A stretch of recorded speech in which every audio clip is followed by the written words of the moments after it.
Hello, this is Dr. Michelle Jorgensen with Living Well with Dr. Michelle. And today I am at Fort Nisqually Living History Museum. It is on the edge of the Puget Sound up above Tacoma, Washington. And this is exactly what I talk about in my new book, Self-Sufficient Living.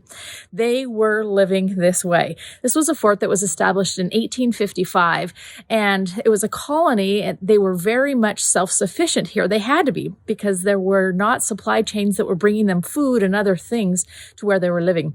So right behind me here, you can see the gardens, the compost area. Also down here it's a cold frame. I'm loving it. There is a root cellar on site. There's a smokehouse. There's the kitchen that's right here beside me. They were doing all their cooking over wood fires. They talked about the laundry house and how they were making lye soap. All of these things are actually in my new book, Self-Sufficient Living. I'm going to teach you how to make your own laundry soap, how to make all the things that you need to be able to take care of your own home. I'm going to teach you how to garden. I'm going to teach you how to garden in the winter like they were doing here. I'm going to teach you how to root cellar, how to store your own food year-round, how to smoke food. All of these things are included in my book, so I'm absolutely loving this tour that I'm on right now. They were doing all of the things that I'm going to teach you how to do. And how did I learn?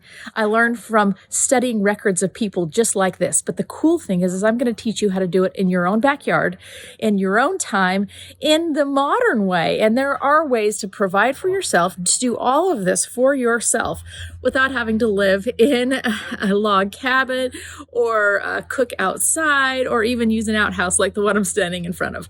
So please join me as I teach you about my new book, Self-Sufficient Living.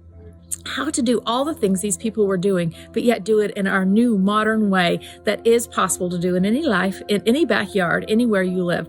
I'm so excited for you to join me and to learn more about it, and I'm loving what I'm learning here at Fort Nisqually.